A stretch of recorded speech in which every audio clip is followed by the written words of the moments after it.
Oh, kumpadre, what's up? Merry Christmas, guys. Merry Christmas at December na. Mga lilo po dyan, mga ninong, mga naman pwedeng may aginaldo. So meron kami pupuntahan ni Nico Boy, si Nico Boy. Punta kami ng, saan tayo pupunta? Bulacan, San Ildefonso. San Ildefonso. So last minute may bibilin pa kami kasi nakapangako kami dun sa bibili namin ng kotse. So nakakaya naman, papahinga na sana kami. Tapos pala may mga chika ako sa inyo. Marami kaming nirelease ngayong month, guys. 2 buwan yata kami nagre-release dire-diretso. Pak. All goods, all goods. Kaso syempre, ito sinasabi ko sa inyo na hindi naman lahat perfect natin. Brand new nga nagkaka-problema. So meron tayong nirelease. Kailan natin nirelease yung Blue? EcoSport? Mga 1 week na?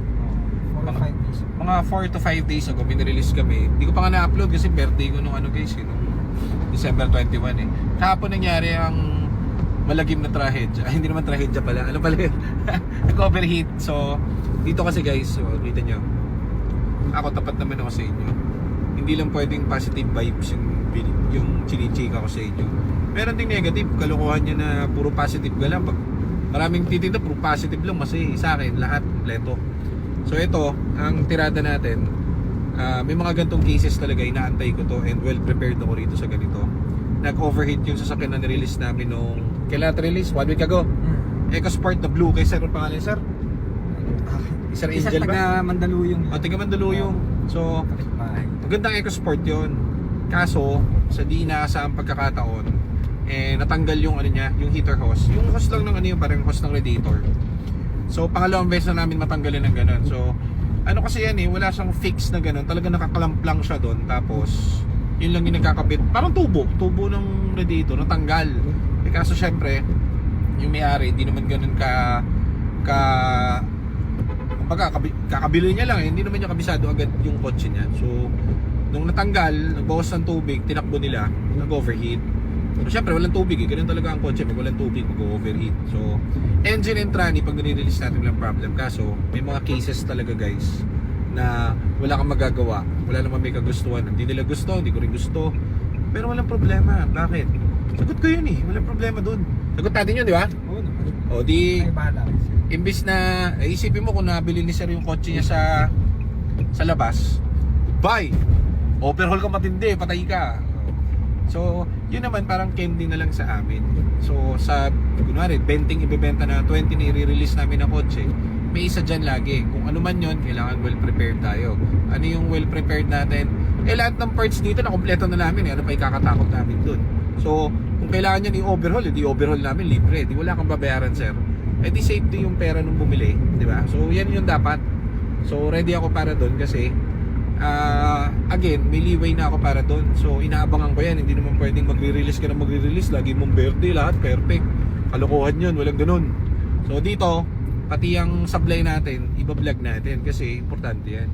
Si sir naman, masaya pa rin kasi sabi niya, kung iba to, sa iba ako nakabili, di goodbye na. Tama sir, goodbye na pero dito alam niyo naman, sagot natin yan, walang problema.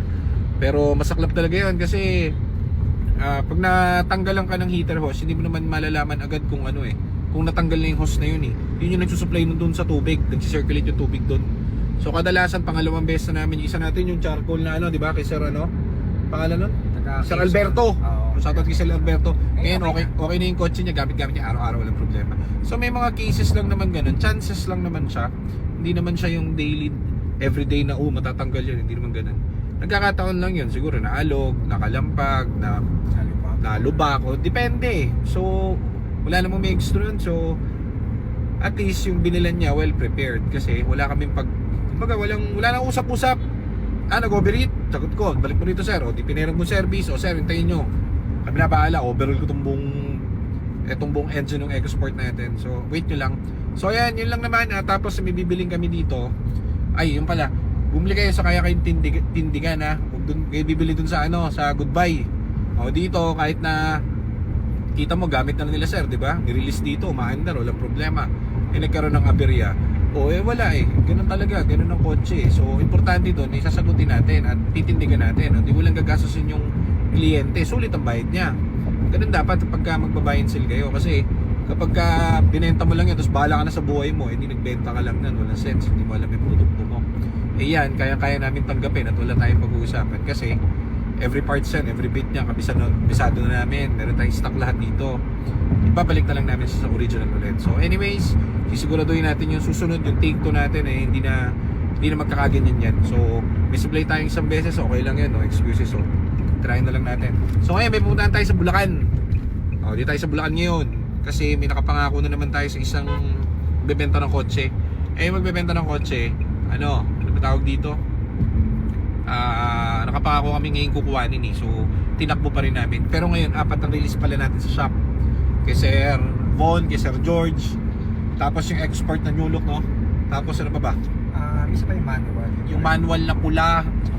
Wala, bully nila yung Christmas So magre-release tayo doon. Kaya medyo ano tayo doon, tawag dito, sinusure natin yung mga kotse doon. Pati yung mga tubo-tubo doon, pinapaganon ko Chuchutin mo yung yung mga tubo-tubo dyan, boy. So ayan, mamaya babalik na rin tayo. Tapos check natin yung kukuha lang natin itong unit dito na New Look. Tapos balik na tayo ng shop para mag-asikaso ng mga release natin ulit. Okay, so yun lang naman. Thank you. At ang tawag dito, Merry Christmas sa inyo lahat. Maraming salamat.